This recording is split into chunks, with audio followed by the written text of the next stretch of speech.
देखो जब मैं सॉइल फॉर्मेशन की बात कर रहा हूं तो कैसा होगा, देखो सॉइल का फॉर्मेशन।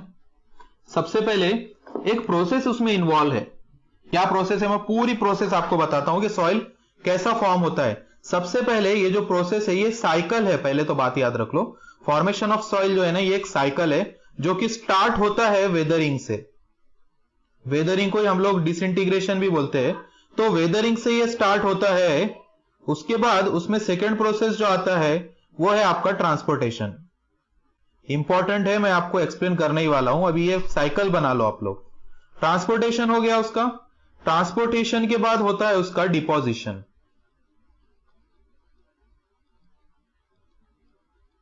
और फाइनली उसका हो जाएगा वोल्केनिक एरप्शन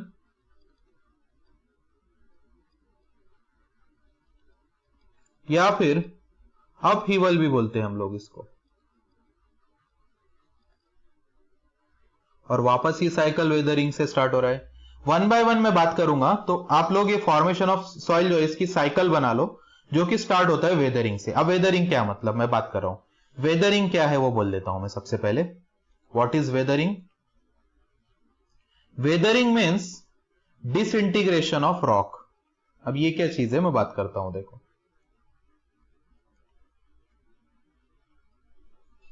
अभी सॉइल फॉर्मेशन हो रहा है ना, तो रॉक पहले टूटेगा और उससे सॉइल फॉर्मेशन होगा।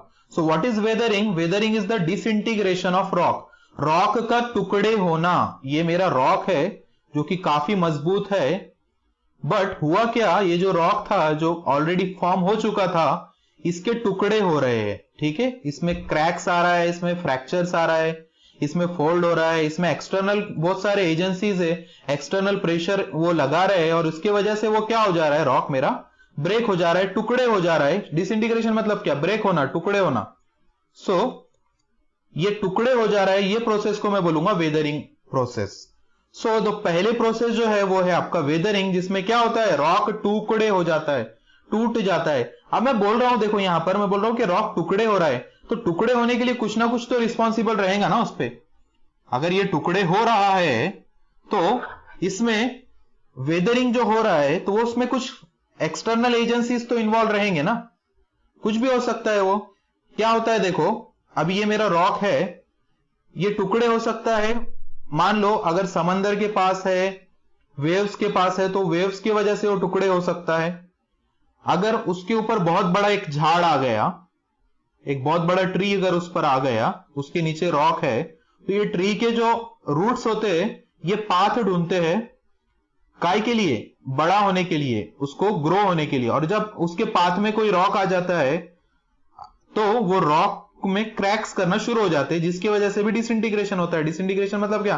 टुकड़े होता है रॉक। तो बहुत सारे फैक्टर्स है जिससे रॉक टुकड़े होता है। बट वेदरिंग को हम लोग दो कैटेगरीज में डिवाइड करते हैं। वो कैटेगरीज क्या है, देखो फर्स्ट आपका बात करता हूं मैं। फर्स्ट इज फिजिकल वेदरिंग और second one is chemical weathering. Rock टुकड़े होना मतलब वेदरिंग, जो कि दो टाइप्स होते हैं, फिजिकल वेदरिंग भी हो सकता है, केमिकल वेदरिंग भी होता है। दोनों में एक्सप्लेन करूंगा फिजिकल वेदरिंग में क्या होता है और केमिकल वेदरिंग में। देखो फिजिकल वेदरिंग में क्या होता है।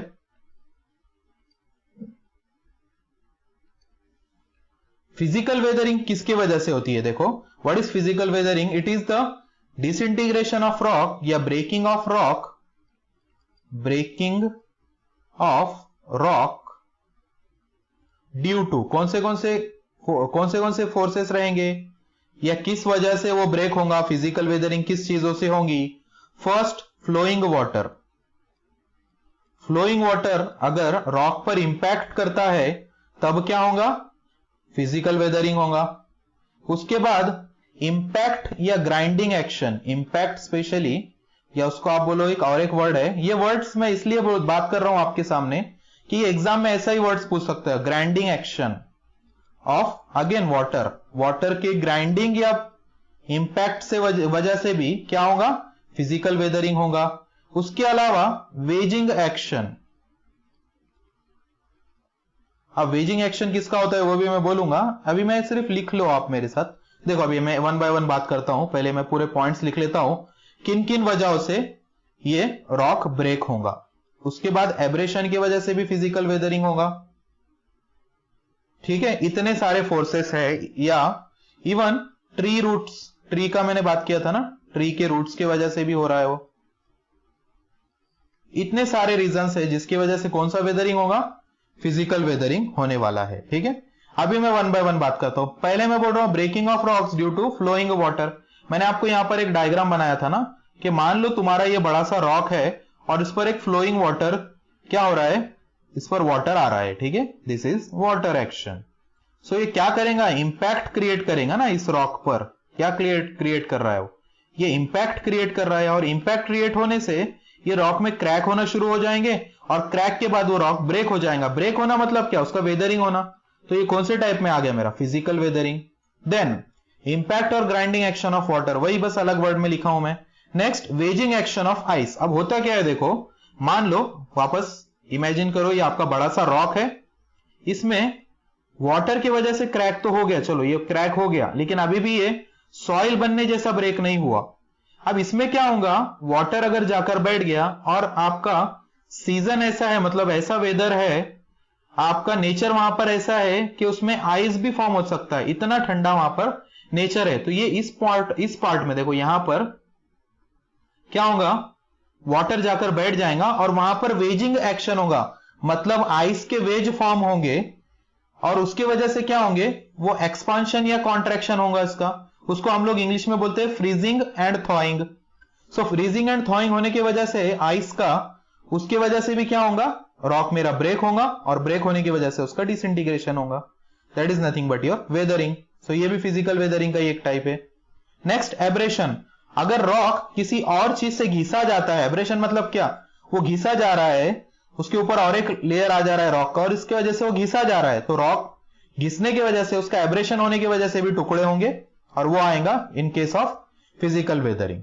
एंड लास्ट ट्री रूट्स, ये तो मैंने आपको एक्सप्लेन किया है कि वो ट्री क्या करते हैं, उसके रूट्स को बढ़ने के लिए जगह ढूंढते हैं और वो जगह उसको मिल गई अगर बढ़ने के लिए, तो वो अगर रॉक बीच में आता है तो रॉक को तोड़ते हुए अपना रूट्स बढ़ाते हैं। बड़े बड़े ट्रीज की बात कर रहा हूं मैं। ठीक है, सो ये हो गए फिजिकल वेदरिंग। तो अभी इसमें मुझे एक बात बोलो, अगर फिजिकल वेदरिंग की जब मैं बात कर रहा हूं तो इसमें रॉक क्या हो रहा है, ब्रेक हो रहा है, ये तो क्लियर है आपको। तो रॉक बहुत बड़े बड़े टुकड़ों में ब्रेक होगा या छोटे छोटे टुकड़ों में ब्रेक होगा। इमेजिन करो ना, अगर वाटर का इंपैक्ट उस पर पड़ रहा है तो वो छोटे छोटे बारीक बारीक टुकड़े तो नहीं करने वाला है, बहुत ज्यादा बारीक। यहां पर अगर वेजिंग एक्शन भी हो रहा है तो वही, ट्री के रूट से भी अगर टूट रहा है तो वही। तो इसमें एक बात याद रखो, फिजिकल वेदरिंग में जो तुम लोगों को सॉइल मिलता है वो रहता है कोर्स ग्रेन्ड सॉइल। तुम लोगों को सॉइल कौन सा मिलता है, कोर्स ग्रेन्ड सॉइल। तो यहां पर मैं लिख रहा हूं कोर्स ग्रेन सॉइल। तो यहां पे लिखो the type of soil that is formed in physical weathering is the course grand soil. और वो नॉन कोहेसिव रहता है, चिपकने वाला नहीं रहता है, उसमें कोहेसिव कैपेसिटी नहीं रहता है।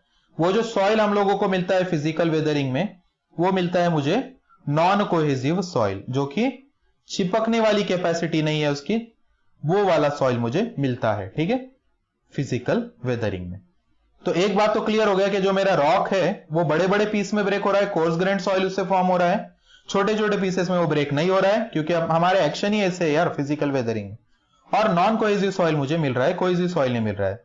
नॉन कोहेसिव सॉइल क्या है उसका एग्जांपल भी मैं आपको बता देता हूं और कोहेसिव सॉइल का भी बताऊंगा आगे, देखते रहो। उसके बाद उसमें मुझे बोलो कोई केमिकल रिएक्शन तो नहीं हो रहा है ना, मैंने केमिकल को तो सेपरेट पार्ट में ले लिया हूं इधर सेकंड केस में, सेकंड टाइप ऑफ वेदरिंग में। सो ओरिजिनल केमिकल कंपोजिशन जो रहेगा वो प्रिजर्व रहेगा इसमें।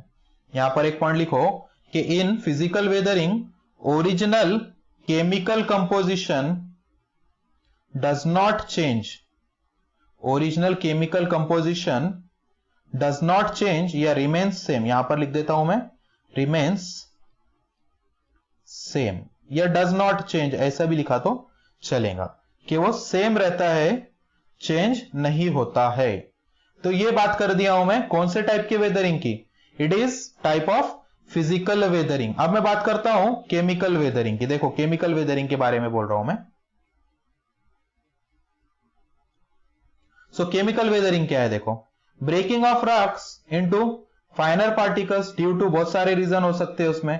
एनी केमिकल प्रोसेस, कोई भी केमिकल प्रोसेस की वजह से रॉक अगर टूट रहा है तो मैं उसको कौन से कैटेगरी में लूंगा, केमिकल वेदरिंग में लूंगा। तो उसका क्या एग्जांपल हो सकता है, ऑक्सीडेशन, उसके बाद रिडक्शन, कार्बोनेशन,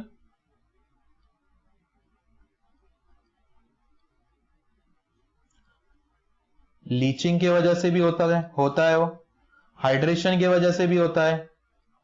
ये सब प्रोसेसेस है केमिकल रिएक्शन। इसमें और डीप में जाने की आईएएस लेवल पे भी जरूरत नहीं पड़ती है, छोड़ दो वो पॉइंट। बस क्या है मैं बता देता हूं, तुम लोगों को नाम याद रखना है बस एसएससी जेई के लिए, ठीक है।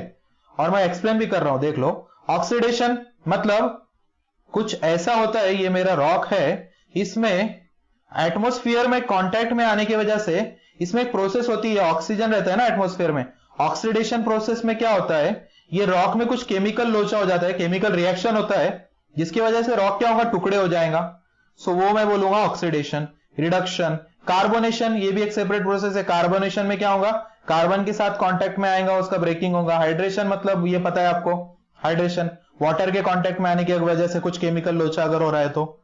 सो ये सब किस में आएगा, केमिकल वेदरिंग में। अगर कुछ भी केमिकल प्रोसेस आता है तो सीधा सीधा टिक कर दो कि it is a type of chemical weathering in which soil forms, ठीक है, सॉइल फॉर्म हो रहा है। अभी मैंने यहां पर लिखा था, देखो टाइप ऑफ सॉइल कौन सा फॉर्म हुआ था यहां पर, कोर्स ग्रेन्ड सॉइल और नॉन कोहेसिव। अब देखो ये बारीक लेवल पे होगा, केमिकल रिएक्शन अगर होता है तो वो माइक्रो लेवल पे होता है, पार्टिकल लेवल पे होता है ना।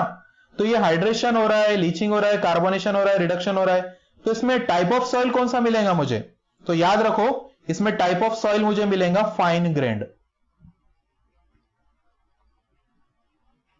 The type of soil that we get in chemical weathering is the fine grained soil and also cohesive soil. Cohesive soil मिलता है, fine grained soil होता है वो। अभी मुझे बोलो इसमें केमिकल रिएक्शन हो रहा है, तो मान लो मेरा जो ओरिजिनल रॉक था उसमें कुछ चेंजेस आ रहे हैं ना, केमिकली वो उसमें कुछ रिएक्शन हो रहा है। सो ओरिजिनल केमिकल कंपोजिशन वैसा ही रहेगा क्या, इट इज नॉट प्रिजर्व्ड। यहां पर लिख दो original chemical composition changes in which weathering, in which weathering, chemical weathering, ठीक है। सो ये था हमारा वेदरिंग प्रोसेस में किस चीज की बात कर रहे हैं हम लोग, ये फॉर्मेशन ऑफ सॉइल हम लोग देख रहे हैं, जिसमें हमने पहला प्रोसेस ले लिया वेदरिंग या डिसइंटीग्रेशन जिसको बोलते हैं हम लोग, ठीक है।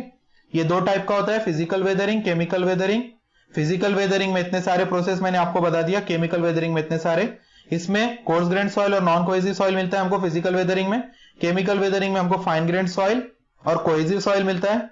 फिजिकल वेदरिंग में ओरिजिनल केमिकल कंपोजिशन वैसा ही रहता है, प्रिजर्व रहता है उसका स्ट्रक्चर, और इसमें केमिकल वेदरिंग में वो चेंज हो जाता है, ठीक है। अब नेक्स्ट प्रोसेस की मैं बात कर रहा हूं, ट्रांसपोर्टेशन। सेकेंड प्रोसेस में लूंगा, अगले स्लाइड में देखो।